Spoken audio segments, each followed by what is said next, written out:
So, welcome to another episode of Non-fiction podcast. We gotta have some theme music or some anime. We ain't got the buttons yet. We said last time we was gonna get the buttons with the sound. We did say that. We said one of these episodes. Oh look, I'm telling you, I'm gonna figure it out. We're gonna have some sound effects. For now, Darnell is the soundboard. Exactly. That's what we said. We said that in the last one. We gonna do everything. He can do all the sound effects. The mirror thing. He insists on me keeping that. I'm trying to like make it original to where it's not like we biting somebody else's like we're gonna do something. I'm loving it. That's McDonald's. But as long as you don't do then it's not McDonald's. You gotta cut it off. You can sample for so long. Half of their sound. Right. You just start off with their sound and then we just stop it. Because it's not really stealing, it's just taking part of it. It's a remix. Right. Just not using the whole thing. Hey, what do you say on Soul Man? Good artists borrow, great artists steal. You know what I'm saying? I don't want to be a great artist. Welcome to another episode of Nonfiction Podcast. I am your co-host, Lady G. Word. And I am the other co-host, Keep It Smooth. You dig? And we have a very special guest today who is joining us. Word. Recently, we had a ribbon cutting for our Teen Zone because we renamed our Teen Zone after someone who just recently retired from working so many years with the Kankakee Public Library, not only in this building, but in the building before here, which was over there. Indiana. Yes. It's now Indiana. a city building, city office. So now we are known as the Roland B. Johnson Teen Zone, or RBJ Teen Zone. Still a long name, but it's worth it. Right. It's worth the breath in there. But we have the artist of the mural, the person that created the mural that is sitting behind us, which is awesome. We're going to get into detail about that. But welcome, Mary Bass. Come on now, we want to give the Thank energy. you. You know what I'm saying? So should I add an audience clapping? No, I wanted to keep it as real as can be. Like if it's just me clapping and then y'all reaction like that. But I'm not even going to be able to edit that because of how everything happened while you were making the noise and clapping. So I'm not even going to worry about that at all. Well, welcome to Nonfiction Podcast, and you are our very first guest. Wow, I'm honored. Thank you. First guest, second episode. And I'm hoping that you all that tuned in to the last episode enjoyed it. And if there's anything else that you would want to know, want to hear about, or even have any suggestions, please feel free to contact us on our, contact me, I guess. He pointed at me. Contact me, I guess. My information is, you can contact us via Instagram. Roland, what is it? TeenZone_RBJ now. That's our Instagram. And then the library's Instagram is just Kankakee Public Library, right? Yeah. Okay. Word. So there you go. And KPL Youth Services. And KPL Youth Services. Come on now, throw that plug in there. Yes. Okay, so first, we are going to go ahead and just knock out the events, get those out of the way. Word. Because I really want to talk about this mural that I look at every time I come in. Come on now. Like it just does something to the Teen Zone, and I love it. Like it feels like a new space. Right. Mr. Roland even came back here and was like, this feels really nice. I'm like, it does, doesn't it? It really does. So, and Mary's gonna chime in and help me with, because she is also. Oh, you didn't say yes, I am the Youth Services. Ooh. No, you good. Not teen coordinator. I just found out I've been demoted. Yeah, I'm gonna take all the jobs. I'm the Youth Services lead coordinator. Yes. And assistant supervisor. Yes. Come on now. So she has all of the inside scoop on the youth services and the events and things that they have going on there. And one of those events is Cubbies, and I think the age range is from birth to pre-K, school age. So. And that's every Monday from the time of 10. Is it 10 to 11? Yeah, it usually is probably done about 30 to 40 minutes, and then there's just kind of free time. The kids play. And so what does Cubby consist of? Cubbies is usually quite a few songs. We do about 5 or 6 songs, and then they do a story from a book, and they do a craft and snack. So all the kids get a little snack. Mm-hmm. Yeah, and then they get energized again, run around. Right. So it's also kind of a free play time too. It's Mhm. also great when the weather's bad and stuff, and moms and parents and grandparents get to kind of chat and relax for a Right. little bit, and the kids get a chance to play with each other. So, And all over the second All floor. over. All Yeah. over. but we Some of love them- cubbies. It's but yes. great. It's so fun. I like seeing some of them when they run back here Yeah, and they come back and be like, oh. And it's kind of like, I don't think I'm supposed to be back here, but I'm going to do it anyway. yeah. And they just start playing with stuff until the parents come and say, you're not old enough yet. Come on, you got to come out. And then a couple of them mug me on the way out like I did something. Like, Yeah. she kicked us out of there. Just doing my job, kids. But that's one of our events. Another one is Wacky Wednesdays. Now, these are all youth events. Right. And those ages range from, like we said, birth to pre-K for cubbies, but for things like Wacky Wednesdays, those are for kids, maybe 9 and up, 9 through 11 or something like that. No, it can go a little bit younger because Okay. it's like a family story time.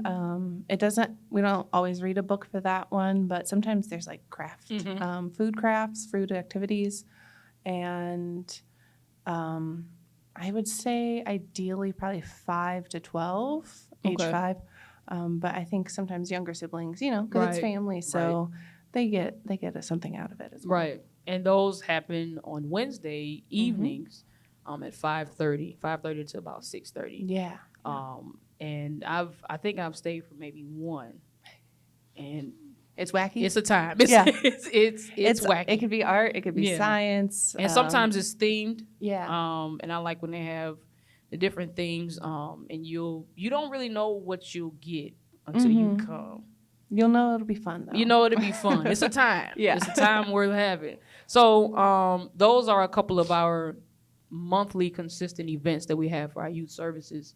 On the last episode, we talked about Corner Jams, which is our monthly event for the teens, where we have a local artist come through and perform and be able to have a chance to have a platform or have a stage to where they can show their talents, whether it's spoken word, singing, rap. I don't know about storytelling. We gonna try that one day. If you get the right storyteller. You know, If you get the can right storyteller. It's got to be somebody in the animated It's got to and be somebody in the spirit of RBJ himself, though. he's the one that came to Facts. mind. The Actually, way Roland Yes, can tell we stories, need- was he like, does tell oh, some come really good on, stories. make you feel like you're watching a movie. Yeah. Big facts. With Big captions. Yeah. That's how it facts. God feels. protects babies and fools. Okay. That's how it feels when Roland is telling the story. Yeah. But It'll be like, and this man came up to me in a boat, and you'll never know what's coming next. So- handed me a hanky. Yeah. In that hanky. I'm like, what was in the hanky? Right. Yeah, his It story was is illegal gold. They Like, always you'll have never a twist know. like that. Yeah, you'll never know. They do have a Yeah. twist like that. Yeah. Illegal gold. Or something. Yeah. Yeah, he has some stories. Yeah. But that's Corner Jams, and that happens not every, but on Fridays, a Friday out of the month, Corner Jams, and that's after hours from 6 p.m. to 7 p.m. Right. We also have Pretty Tough, which is a teen girl group, which most of Kankakee is familiar with. We meet once a month. We're starting our sessions back up in April. Every third Tuesday of the month, 5:30 to 6:45 is when we meet, and we have a time here too. And we also shout out to Clover Alliance because they have partnered with us for this event to be able to have a therapist sit in with our girls, and when the conversation get heavy, they jump right on in and they handle what they need to handle. They pull the girls aside and have private conversations with them, all of that. So we have typically events every month. So check out our newsletter that is now available online on our website, kpllions.org. Alliance-online.org. Oh, that was so wrong. Wasn't even close. Or Google Hey, we There Kankakee Public you Library. go. Google Yes. Kankakee Public Our website Library. will be the first hit. Or you can just rewind and see what she said and not what I said. Because what I said was wrong. we Just know. clip That's out the that beauty part. about editing. That's going to be sliced out. That's bonus material. I'm keeping that in there because I was wrong. And I was confident with it. Lions. I was Wait, confident. KPLLions.org, right? Like, where you get that? I don't know. It's just what came. That wasn't it though. So Don't look that up. Google Kankakee Public Library and you'll see. Click on Youth and Teens, and then you'll be able to see there's a ribbon that will be available for you to click on, and you'll see our newsletter. So that's all I have for Youth and Teens. Thank you, Mary, for jumping in, because clearly I'm lost. You got anything happening in? Oh yeah, we always got the Smooth Fusion popping off. The Smooth Fusion open mic popping off every third Friday of the month. My co-host got me in her spirit. I'm babbling too. It's an open mic. It's a variety show open to anybody and everybody that's brave enough to come up and share and perform, as long as you can keep it clean. I can rock out with you. You know what I'm saying? You got a free. Say that part again. Keep it clean. One more time. Oh, I'm trying to tell you, I'm finna put the dust mop on the stage every show. So as soon as that first one come fly out, you're gonna look up in the corner of the stage. You're gonna see me standing there with the broom. Say it again. Give me one more. Well, say it Give again. me one more, bro. I'm a dance while I sweep you off this stage. I'm gonna do something, bro, but I'm gonna have to steal the show from you. But it's just because it's open to all ages. This is a public building, you know what I'm saying? So it is in our best interest to keep everything clean so we can keep it open for everybody to want to enjoy and everybody to be able to enjoy. So every third Friday of the month from 6 to 8 p.m., you can find us here or you can find us anywhere, but every third Friday you can expect to see Smooth Fusion, sponsored by the Kankakee Public Library, popping off. And I think there's also a newsletter for the library itself, right? Mm-hmm. Available online, is it? It's an email newsletter, so Okay. you can sign up. You have to like subscribe. Yeah, Okay. and it comes right to you and tells you everything: kids, teens, and adults. Okay. Come on now. Well, there you go. See, I knew that. I just didn't know where to find it. Yeah. So thank you for that information, Smooth Fusion. Smooth Fusion. Yeah, you didn't make the noise for Smooth Word. Fusion. Meh. I like watching the I did levels. spike. Oh, I did. Got all of that out of the way. Not that it's Right. not important, because it is. But the main purpose of this session, Come on now. The meat episode, of the episode. the meaning, The meat of the episode. The thickness, meat. the meat thereof, the fullness of the episode. It's us interviewing the amazing artist Mary E. Bass, who She created did this. the whole thing. She yeah, had to say that- Mary Bass. Mary E. Bass. I like it. Thank you. See, she liked it. No doubt. No Throw doubt. in Some the middle people, initial. It's good. She liked it. I'm about to start doing that with mine. Darnell Nope. Davis.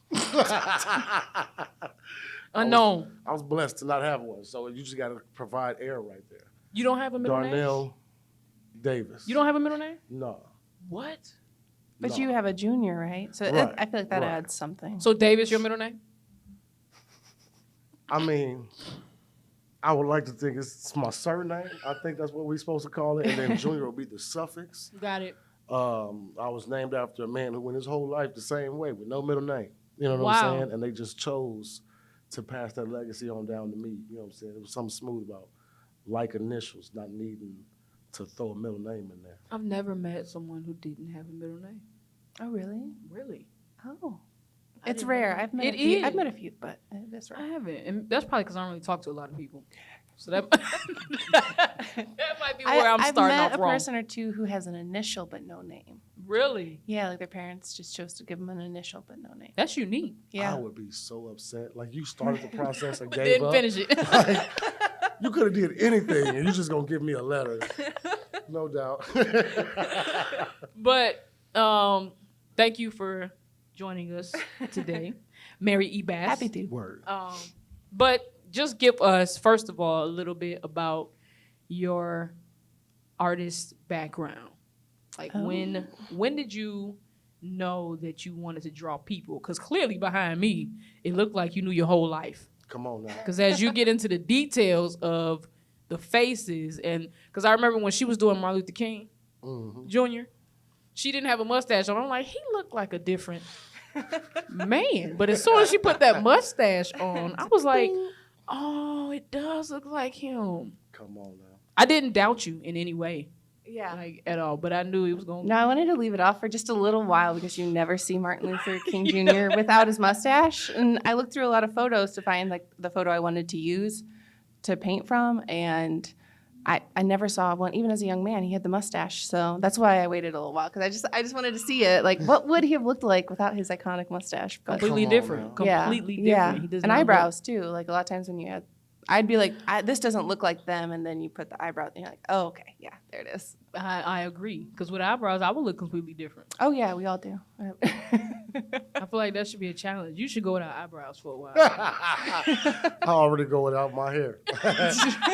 I go too naked, it's gonna be bad. You know what I'm saying? That's like actually to shave my beard for a little That's bit. true. Nah. It is gonna be a little off if you take your Nah, eyebrows I got a off. birthmark up under this thing down here that's been a chin strap hid for years perfectly, and now the beard just flows in It fits. effortlessly. Make it work. Yeah. When this gave up, this came in right on time. So, walk us through, like, when did you know that you wanted to be an artist? Do you consider yourself an artist first? Yes, I'm trying to get more comfortable saying that. Mhm. I struggle to be like, I'm an artist. It feels so weird to say. Right. I think I feel a little silly saying it.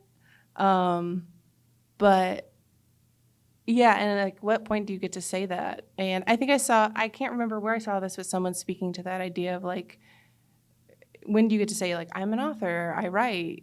Right, yeah. Because like, and they'll be like, oh, how many books have you published? And I'm like, well, I haven't published any yet, but I'm an author, you know? So it's kind of that idea of like, well, I don't live off of my art, so maybe that's why I feel a little weird being like, I'm an artist.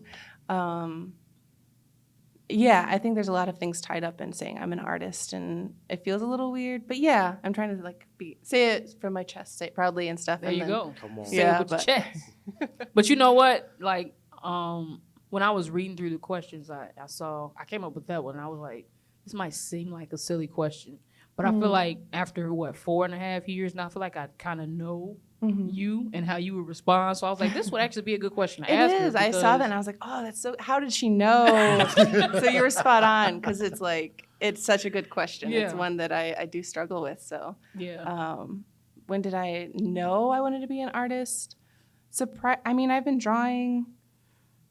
I think about the age of 5 or 6 is when I decided. My older sister drew, and her friends were very artistic, and they painted and drew, and so I wanted to be like her. And I asked my mom if I could take art lessons, because we had a family friend that would teach, and I like worked up like a whole pitch and a proposal, and I like tried to draw a bunch to like show her like I had potential or something. Which is so weird at that age. And she agreed, and I was shocked because I wanted to do ballet, I wanted to do this or that, and we didn't have money for that. But Yeah. she agreed to it, surprisingly to me at that age. I really thought I would have to convince her a lot more. And so I think that was kind of the start. I probably have been drawing, because as a kid you just draw and draw and draw. You draw on everything. So church bulletins, things like that, So those long church services, you're just Yes. So yeah, I think that was like very formative, is those long hours in church, as I started like filling notebooks. I didn't have like a proper sketchbook for a while, or I didn't use it for a while. I would just use like a lined not 3-ring, like it had the little 3-ring little- punches, but it was a wire. Mhm. So it was just a school notebook, and I filled those with mostly people. I like to draw outfits. I love to draw outfits, mostly like on girls and stuff. So I would draw like outfits I'd seen in movies, or put my own spin on them. Or I was really, really into history, and Wow. I was a really weird kid, but I was really into history, and I would love to draw like big flouncy dresses from, the 1800s, the 1700s. I loved looking at like the Baroque, Rococo period, stuff like that. So I can get really nerdy about all that, and I was at an early age. So it was like a way for me to chronicle daydreaming, and I did kind of write a little bit as a kid too. Like I would make up stories and things. I wasn't a very good artist until probably college, and I was gonna do fashion. I think I didn't know what I wanted to do. I panicked a lot, like trying to make that decision about what am I going to study in college. So I decided to do art, because I figured it was kind of adjacent to that, and Right. I'd need to be able to draw. And The creative side of fashion. yeah, Art, so I was like, yeah. doing art I think will help me at least when I transfer. I'll be able to transfer into at least have some skills to start with, because I could sew a little bit already too, and I was like, I'll figure it out. And then that's when I like first started to realize I really liked art.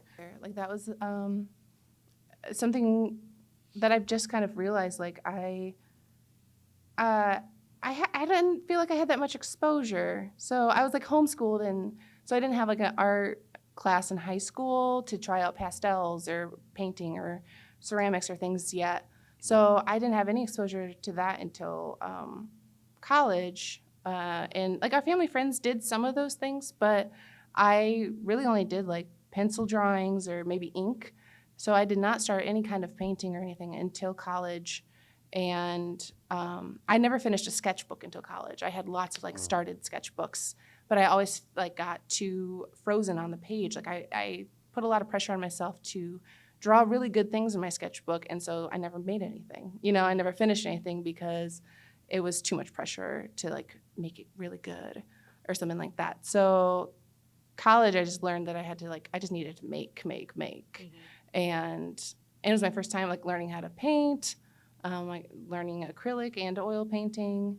And those classes were really difficult at first because I didn't know what I was doing at all, but I learned to really like it and at least saw like enough like improvement. And I had a few pieces that I liked, and I was like, okay, like I'm getting better at this. And it's kind of fun to like actually see that picture unfold on a canvas and stuff. So Yeah. So what was it like when you saw the finished product of? Because I think after you finished, because you were here like day and night. yeah. Like, yeah. You In some ways, it drive felt like past- college again, too, like meeting those deadlines. Like, gotta get And this you painted could done. drive past the library around like maybe 9:00 at night, close to 10. And sometimes you would see the lights on back here, and you like either on the ladder up top Yeah. Or a table. or a standing on table painting. So like, what was it like for you to see the finished product of the mural when you got done? It did kind of take me back to school a little bit, like those late nights in the studio, trying to get stuff done. But it was so nice at the same time because I was able to paint for such long stretches. Like I didn't have to like just do 2 hours here, 2 hours there. And so I really surprised myself with how fast some of those like faces happened. Sometimes I got a person done in a day, and that was just like mind-blowing to me because they're very large. Like I knew going in, I was very nervous because I was like, this is larger than I've painted in a long time. And I'm working on a different kind of surface than I'm used to. It's not canvas, it's not wood. And thankfully I was like really happily surprised to see it come together. And I had a lot of people kind of help me with the background colors and stuff too. And that was really cool because for a while it was just white, and then I had a few people come in and paint for me, and then a few more. And and I was like, wow, it's really coming together all of a sudden. And yeah, I had to like get it done, and I was like, okay, I only got 2 weeks left. I got 1 week left. Yeah. It's 2 days. We got to go. So yeah, the deadline, I need a deadline. And that really, so that was good for me. Because you started about maybe 4 weeks in advance of the ribbon cutting? Was it 4? I think it was closer to 3. Okay. I was trying to start, and then we had some programs or this or that, like things that kept, and there was the prep work of preparing the surface and the wall, repainting it, priming it. And that took me maybe about the first week, and then getting the sketch in took me several days. And because it had to be like pitch dark, so I had to wait until nightfall to project onto the wall and then draw it. So I was working, like I had already sketched it all out, kind of to the dimensions. And then, so I knew when I like projected it, it would match up. Because I drew it, I think this wall is about 8 feet by 11 or 9 feet by 11. So I drew my painting 9 inches by 11 inches. And I mean, it wasn't like quite that easy to just throw it on the projector. I had to do a lot of shifting back and forth. Yeah. And, Right. yeah, and I had to have like people come in and help me get that right because doing it alone was really difficult. Yeah. So Yeah. yeah, I Like had a lot of help. watching like the whole process of it's a lot mentally. Yeah, Like- and I think that's why I put it off for so long because we've talked about this I was gonna for ask years. that. I was gonna ask. We've talked because- about this for so many years. And this was back when Helen was here when we yes. talked about Mhm. doing a mural, and Helen was going to be a part of helping paint it. But when it all fell on you, I'm not even going to say fail, but when you became the person to paint it, Yeah. mainly. Mhm. And I remember when we had originally presented it to the board, they approved of it, and then it was just like, I don't want to speak for you, but I can tell like you were mentally getting yourself in a space where you knew the type of space you would be in Yeah. while painting Yeah. the mural and transferring it from the paper to the wall. Yeah. And that Because- was the hard thing because I knew it wasn't.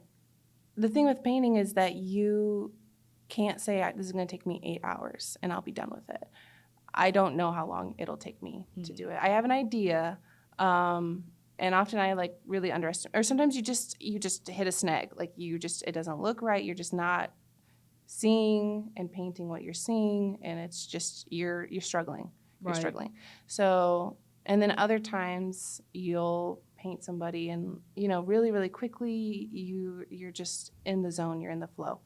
And knowing that I had to do so many faces and stuff, that was hard. I think after we presented to the board and talked about it, I was really like pretty psyched up and excited, but it wasn't, we couldn't get started yet because we had to get a few more like programs out of our way, and it was nearly Christmas, so timing wasn't right. So I had to wait on it, and then I lost a little momentum, and then I was like, oh, because it's bigger than I've done. I've done Right. like some large Yeah. paintings for college, but a lot of times now I work kind of small because I have small studio space. I don't have like a big old studio to work in. So I was like, part of me was like, I don't know if I can do this, Right, and yeah. everyone's counting on me. At the same time, like I'm confident in my skills. Like I know I can paint a portrait. I know I can make it look like that person. But it's just a lot of ups and downs, and it's even an emotional roller coaster sometimes. So I was like, I don't want to like have everyone watch me just fall apart, But and I knew people would be like invested and checking Yes, in a lot, yes. and they were feeding you all of that. Oh, that Like, was so yeah, nice. Yes. That I didn't count on. I didn't know. So, You yeah, wanna- and people did feed me, which was You want to know amazing. something? So my office is right behind her, and she was working on this mural most of the time. And Yeah. I would go to lunch, and I'd come back and be like, why didn't I ask her if she wanted something to eat? Like, or I was sitting there and just be eating my snacks because I have snacks in my office. You're just like watching. Like, Just like sitting there watching, just eat. Like, just oh, like, she doing real good. I'm just having a mental breakdown in the corner. So at one point before I left, I was like, you could just go in there and grab a snack. Yeah. Because like I learned how to share when I was younger. Yes. Sharing is caring. Yeah. And you were putting in work. Yeah. That was so Yeah. nice. And I did. I definitely went in there and ate some Nutter Butter. You did. It was like 9:00 at night, and I was like, I need a little break. Protein. Yeah. There you now, go. Now, earlier you was talking about how like KCC didn't have programs, or like, so would you say in the realm of that, how would you say? Do you say that King of Key helps in your walk as an artist, or does it like hinder in your walk as an artist? I really like that question. I would mostly say it's helped. It's probably like a small pond in some ways, but I'm even surprised by like there's artists out there I haven't met here in the county or in the city. People will be like, "Oh, have you met so and so?" I'm like, "No, I've never met them. I didn't know that." And they do amazing work.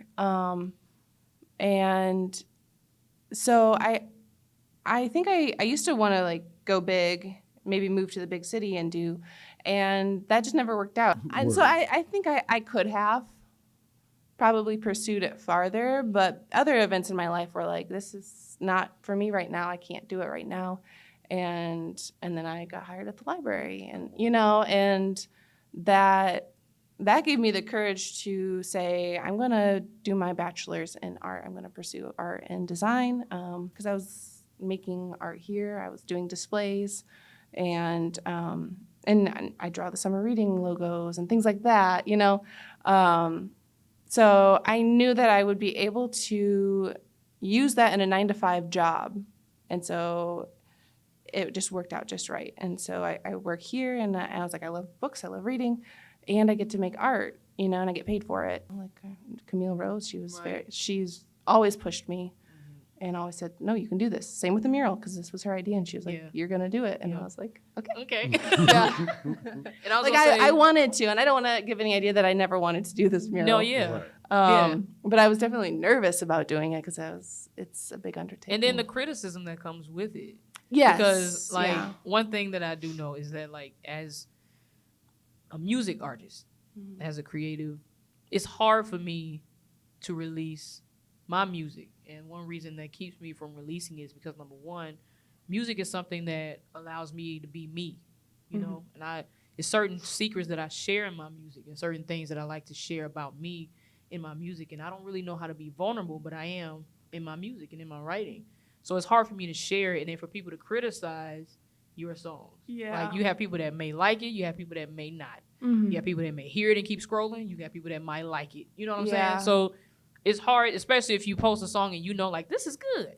And then you only get 2 likes, and you're like, well, maybe not. Yeah. Man, And you Maybe immediately not. start think, was it this? Exactly. This? Like, Yeah. maybe I shouldn't do, or maybe I should do. And then to me, it seems like I go down a road of people pleasing rather than sticking to what I know works for me. Mm-hmm. So like, when it comes to the summer reading stuff, you showed us your logos and the drawings and stuff. And I want to know, how do you deal with the criticism? Because, and this could just be for me, because I would have just been like, you know what? Give that back. Right. Give me all this back. Because don't ask me for nothing. Like, that would have been me. And not saying that there was this big, situation that happened. It was just, there was a lot of criticism, because she laid out about 4 sketches for us to choose from. And they were all they were all colorful. They're very different styles. Very different styles. And a lot of people was like, well, I like this, but this looks like this. And I like this, but this maybe you should do this. And maybe it was just a lot of suggestions and a lot of criticism. Yeah. And Mary, poker face the whole time. And I'm sitting back like, Was I? Okay. These people, and I'm just like, I don't I think felt they like I understand maybe this came is- across a little flustered, but I wasn't. No, 'Cause you explained perfectly. Mm-hmm. And I heard you when you said it, but you said these are just rough drafts. These are not the final print. Yeah, I think sometimes it's hard to let people in on a process and too early. Right. Because they don't always know exactly where you're headed. The vision. Yeah. Yeah, the vision, the final vision. Mhm. And sometimes you get really, really excited and you know where it's going, so you share it, and then Until somebody kill it, and it's not going this way. No, you need to do I'm going in a different direction. I'm not even done with it. Yeah. No, I think we had to do critiques in school, Okay. and I always hated those days. I got really, really scared. But I think a lot of times I was my own harshest critic, and so I was prepared for all these things. I was like, they're going to notice this, they're going to notice that, and I had to learn not to point it out either. But also be ready. And, sometimes, and a lot of times people notice something that you didn't even see. So that's sometimes where it'll catch you off guard. Do I love criticism? No. But I'm a little bit competitive, especially when it comes to making art. So I want to be really good, and I want to be as good as the best ones in the class. I don't have to be the best, but I want to be on par. I try to take criticism gracefully. Do I get my feelings hurt? Yes, absolutely. But yeah, I try not to let it like ruffle me too much or let it absolutely tank my self-confidence as an artist. But it does, and that's, on any given day, you can be like, man, I'm really, really good. Like Mhm. everything's coming together. And then you'll be like, I'm absolute garbage, you know? And I had those moments like painting the mural even where it felt like that. Like, I don't know what I'm doing and everyone's going to see. It's gonna expose. I don't know anything. Yeah. And if I don't pull this off, a lot of people are gonna know, and right, in a big way. Right. So This ribbon cutting, we had almost 100 people here. Yeah, we had an event planned, and so it had to be done, and it had to be good. Yeah. And the night before, Mr. Rowland was my last person to draw. And I saved him for last because I kind of wanted him to be the like final touch. I didn't want anyone to see him just yet. Yeah. And he was actually drawn differently. Like he was facing, it was profile, so you only saw like half of his face. And I had used kind of a not so good reference photo, and I was really struggling when I started to paint him. And I worked on him for several hours. I was starting and I had started the night before. I was like, because that was when I had time for him. Mm-hmm.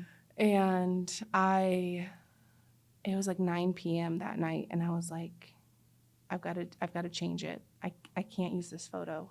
I'm not I cannot make this work. Sometimes I can look at several photos. I can do like a couple drawings, and I can make it work. Mm-hmm. I can fill in the blanks, but I just couldn't. Like his eye wasn't in the right place. His feature, and I was like, I can't have Mr. Rowland be the only one that doesn't look quite right. 'Cause he will tell you. Yes. Why my eye look like and that? He's going to be there. Right. And all his friends and family are.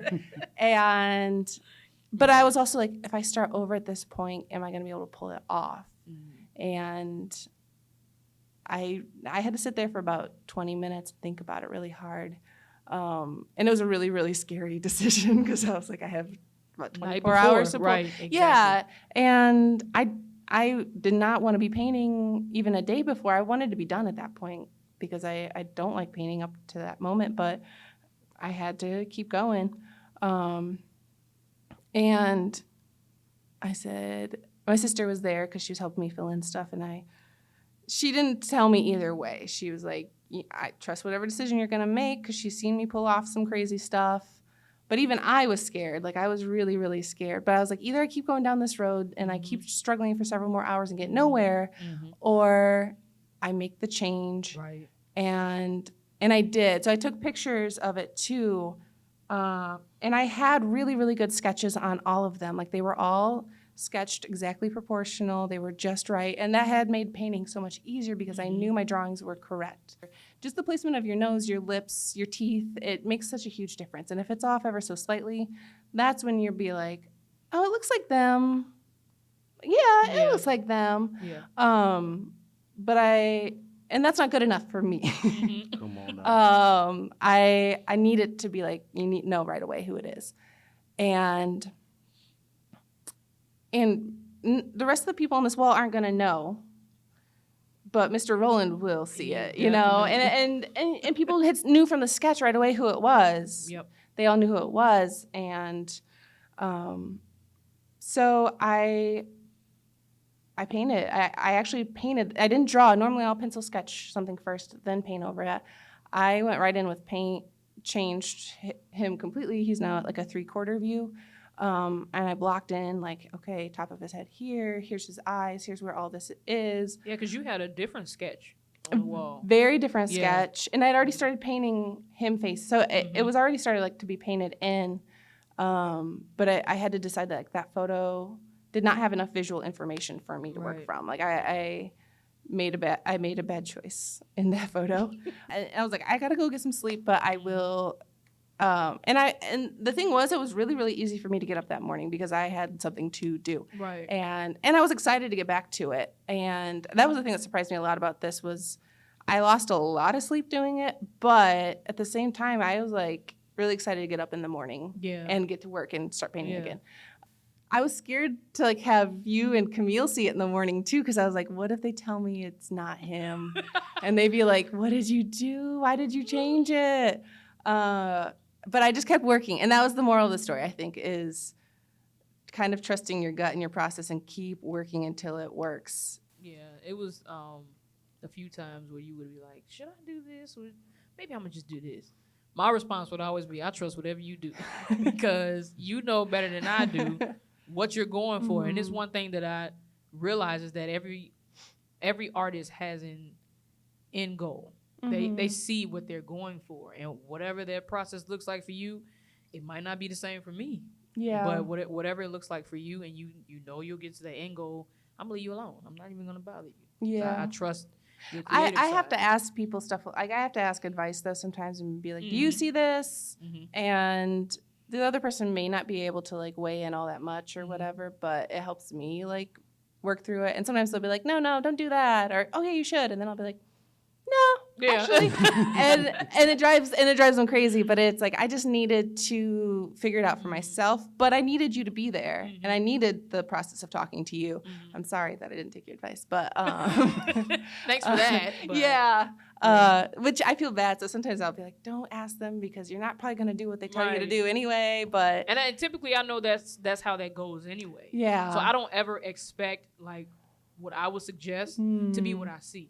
Yeah. I expect it to be whatever the artist I try to sees. do that for I try to do that for other people as well too, you know, because when people get asked my advice, I'm like, oh yeah, do this or this, and then they'll be like, I didn't do anything I told them. Those were great ideas. Wasted them Yeah. on you. Come on, Yeah. Yeah. It's like, Yeah. no, I do that to people all the time. So I need after to. everything you've done, after some of the pieces, is this the largest you've ever done? Yeah. Have you ever done a mural before? No, I haven't. So this would be the largest piece Yeah, in one. I've been like kind of saving mural ideas for a while. Though most of them were kind of maybe more abstract or doing kind of like florals or maybe kind of more like fun cutesy type stuff. So yeah, but this is the largest I've ever done. I think I've done maybe 4 foot by 5 foot at the largest. You know, but that's been a long time too. So. Okay, so what would be like a dream project for you? Ooh. Doing a mural in my house. She told me that earlier. Lady G on the throne? That would be. Oh. Now you got me thinking about it. The tribe sitting in little thrones Yay. around you. Me petting the dog. We don't even She have a comes in dog. with like a little like, okay, what an idea. Me petting the dog that we don't have. That would be. But dream project though. Oh, I don't know. This one was really fun in a lot of ways. Like, yeah, it was kind of terrible in some ways too, but terrible in good ways. I don't know if that makes sense. So Oxymoron, but it does. yeah. I would like to do maybe some more murals, indoor and outdoor. Like, I'm looking into that, and I'm really glad to like get this under my belt and be like, okay, I could do this like somewhere else or things like that. And I want to keep like doing portraits and things. Like, I do a lot of portraits. That's probably what I've done the most of since leaving college, like graduating. I'm trying to do a series of portraits, and since I don't have a hard and fast deadline, I'm not getting very far on it right now. But I did like a portrait of one of my coworkers' kids, and I was like, oh, I want to kind of do a couple of like different like youths and kids. Well, I got 4 of them. Okay.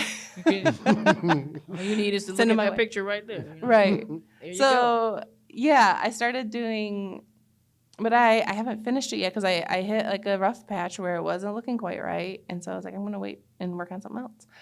Yeah. Definitely, because behind me proves it. Like, Oh, yeah.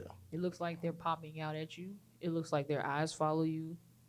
Like, every time I walk past MLK, it feel like he following me Hey, with man. his eyes. Hey, So man, I'm non-violent too, bro. Stop standing me right there. I saw what you drink, so I'm in agreement with it. I'm a product of your dream, bro. I'm And speaking of, like, what? Because not to get too far into it, but why those people?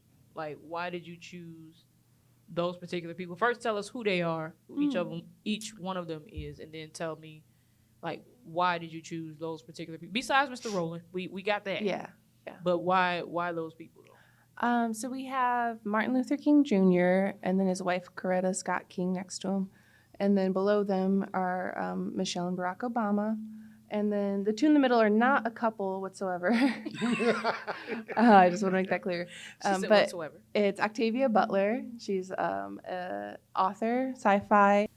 I think the really cool thing about her, and one of the reasons I chose her, was that she was a big, she loved sci-fi. She was a huge reader, loved libraries, and she loved comic books. And I didn't actually know this when I chose her, but I thought it was so cool. Like, I found out some of this stuff after the fact, but she loved comic books, but she never got to see herself in any of comic books, because they weren't creating Black characters yet. It was, when she was a kid, there weren't really any Black characters yet. Right. And there definitely weren't Black characters in science fiction yet either. And I think, and she began writing and stuff, and eventually she started writing things that, she began to write herself into the story. It was the stuff that she wanted to read as a kid. It was the stuff that she wanted, other young Black kids to be able to read. And then next to her is Jason Reynolds, Jason Reynolds. I never Reynolds. remember. I told somebody he Yes. was Jonathan Reynolds, and I'm like, The gospel singer? that's the gospel. That's a singer, right? Yeah. Jonathan McReynolds, but still, that's not right. Jason Close. Reynolds. Close but wrong. Yeah. So Octavia Butler is kind of she started writing, I think 70s, 80s were some of her, but I think she was writing into maybe 90s, and then she passed away in the 2000s. But Jason Reynolds is much more current. He's been writing maybe the last 10, 15 years, published. And he's still putting out, but he's won several awards. What does he write? He wrote A Long Way Down, Ghost, Patina, I don't know how to say that right. But he's got several series. And then he's also wrote Miles Morales, he wrote kind of Okay. the novelization Okay. for some of those. And I think maybe a Black Panther novel as well for kids. Okay. I could be wrong on that. And then in my research for him, I found out that he didn't read a book until he was 17. Not that he couldn't read, He just did. he just didn't. Yeah. And I think we see a lot of kids like Yep. that. We personally work with a lot of kids who say, I don't read, and there's a lot of distaste for reading because it's not cool or whatever. Right. Or they just they don't enjoy it whatsoever. And to see that you don't grow up loving reading and you still become an award-winning author. Right. Exactly. And you're writing powerful works. Right. And reaching a generation and stuff like that. I think that's just a really cool role model for kids. So, And then of course Dr. Martin Luther King mhm. and his wife. The Teen Zone was originally the Martin Luther King Jr. room. It used to be downstairs. It was Right. a kind of a small Yeah. large Mhm. meeting room, but still kind of a small space for teens. And then down in the corner is the Baracks, the Obamas, the Baracks, The Baracks. the Baracks, Mr. and Mrs. Barack, Yes. the Obamas. Yes. And I think that's self-explanatory as Yeah. to why Yeah. you chose the first Black president. Mhm. Of the And they're both United States. authors. And they're both that too. Yes. That's the main reason. That's kind of a common thread, I think. Everyone is an author. Yeah, everyone is an author or involved in reading and literacy.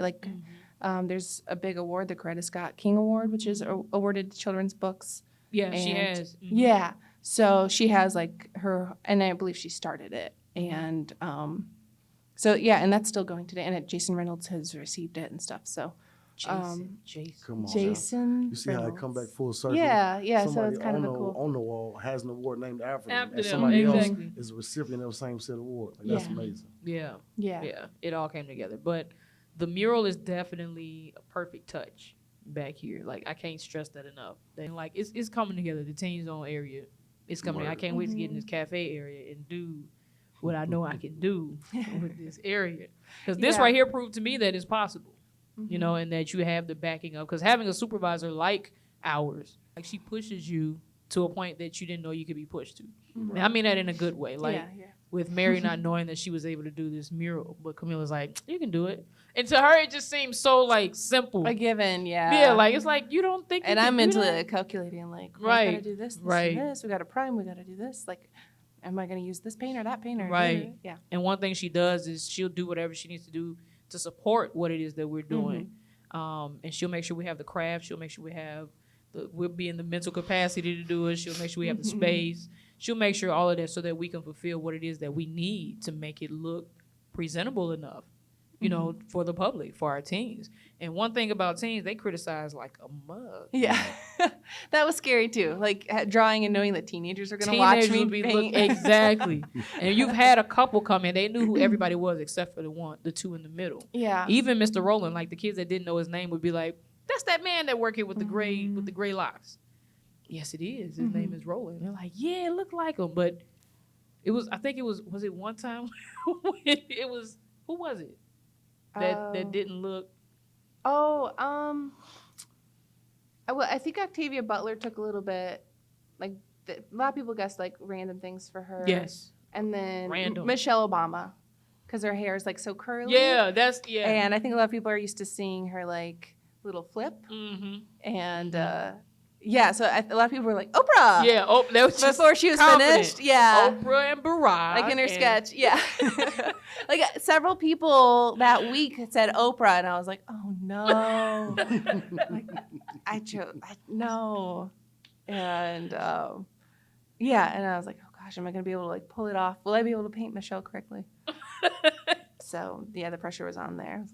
So do you see yourself having a career in being an artist? I don't know. I would like to, I think. I think there's maybe a little bit of like concern of if it's my job, will I enjoy it?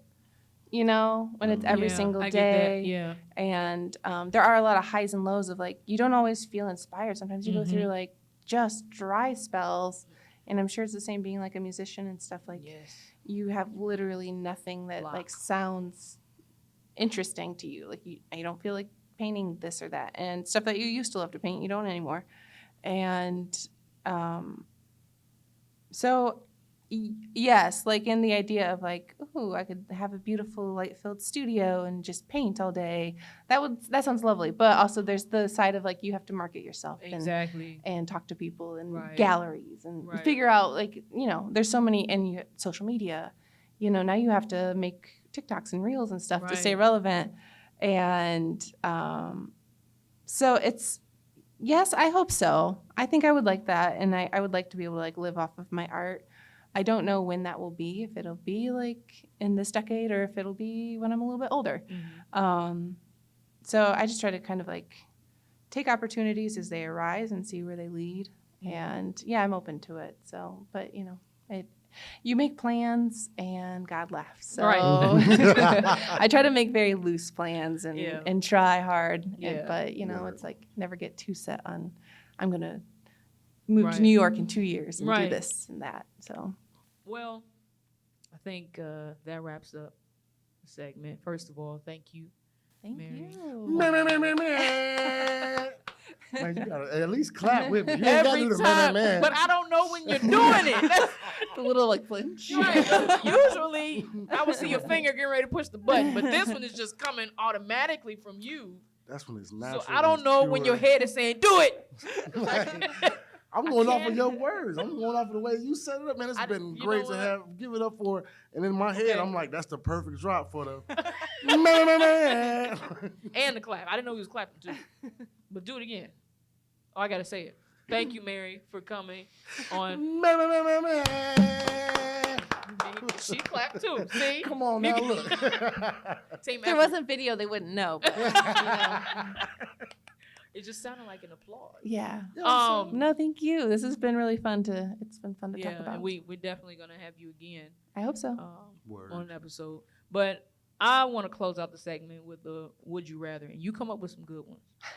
So I need you to give us a "Would you rather," because right now I'm thinking of "Would you rather have super speed or the power to teleport?" That's what I'm thinking. So you got one? Yeah. Would you rather have dinner with all of your exes Whoa. or game night with all of your enemies? I don't know. Either way, it's going to be really interesting. Right. isn't That's it? what I'm saying, 'cause I feel like game night with your enemies, you could be as competitive as you want. For me, if I'm with friends, I'll try to like scale back my competitiveness so that I don't get into fights with them because I don't like the like, you know, when you leave a game night and everyone's kind of mad. I don't Yes. enjoy that. But with your Yes. enemies, you're not gonna care. Yes. You know, Big facts. you're Oh, gonna no. yeah. I'm So getting this W. yeah, I'm getting yeah. this. I'm taking this W. So they might be the perfect game night. I was gonna say, but it depends because if they win, I'm gonna be mad. Yeah. So I need to know what games we playing first. But dinner with all your exes? They paying for it. We don't have to say anything. Nah. That's true. You You don't, don't have have to to talk. talk Or to you me. get to You can say face the other exactly what way. you've been wanting to There say you that go. whole time. And they don't have to listen. We just eating. That's true. Come on, man. I think There's- there's pros to both. There's pros to scenarios. both. There's cons to both too. Yeah. Because then I have to eat with my ex. But then again, And see, I have to play games that I know I'm not good at with my enemies, and I gotta lose Yeah. and then be mad at you Yeah. again. What games are we playing? Yeah, what games are we playing? That's Yeah. a good question. Yeah. Is That's a it good Monopoly? question. Oh, I'm Oh. not playing Monopoly. First of all, that's Oh, a no, never-ending that's game. Yeah. 5-hour game with exes? No. Uno, I will play Uno. See, I'm the guy, so if I'm dinner with my exes, no, that means I'm paying. You don't have to pay? Give me. You do not have to Give pay. me We are in game 2023. night Yeah. with my enemies. 2023, Yeah. and We'll give you permission. You don't have to pay. you don't have to pay. Oh, okay. Everyone pays their own. Hey, there you way. go. I'm Well, still- wait a minute. Because you never know the ex. Yeah. Everyone needs to pay their own. I mean, well, then that solves it. I'm not going to dinner with him if I'm paying for me. That's, Come on now.